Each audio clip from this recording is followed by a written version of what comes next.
Now this is a little corrigendum, a little correction. I spoke about a pilot called Harry. I knew him as Harry. I've just done a little bit of research and his name comes up. It tells a story of the aeroplane that he was flying, and the history varies slightly from my recollection of the way that Harry told the story. First thing that we discover is that his initials are GS.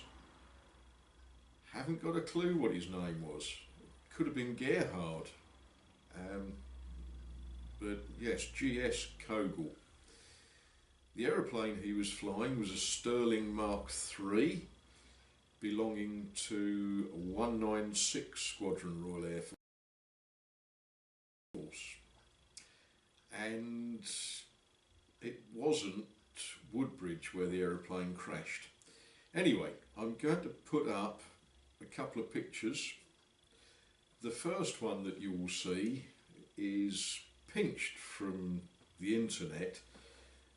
It shows the flying controls of a Sterling bomber. The second picture shows Harry's aeroplane, as does the third picture. It is a mess, and the only person killed in the crash was the flight engineer.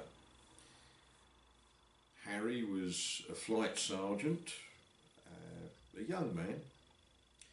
Now, one of the problems with history is you can research it and you get bare facts. You get told, oh, yeah, aeroplane crashed, one dead, everybody else survived.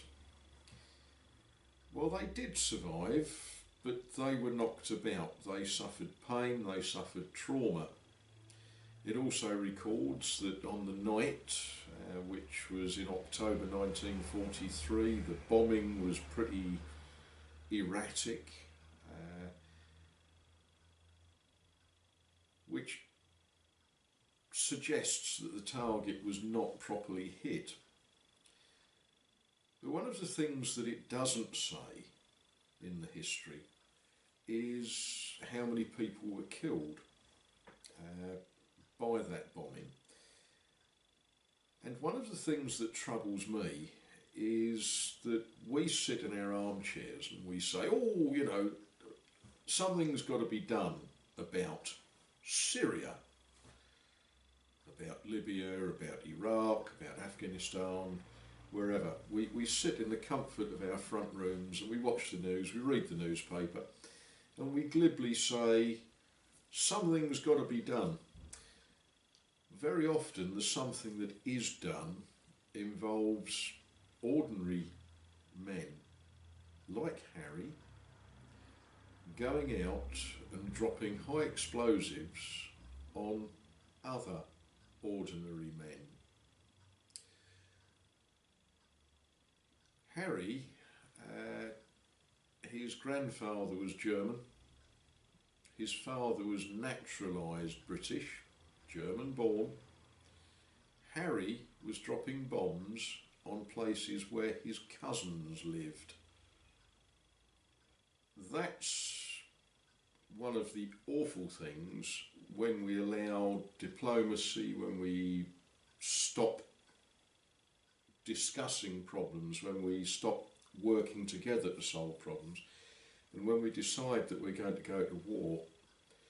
Very ordinary chaps go out and end up dropping bombs on their cousins, and their cousins end up shooting at them.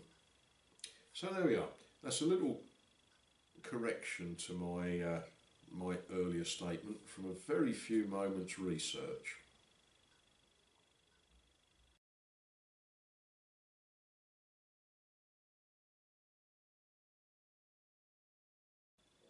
Okay, just a quick little update.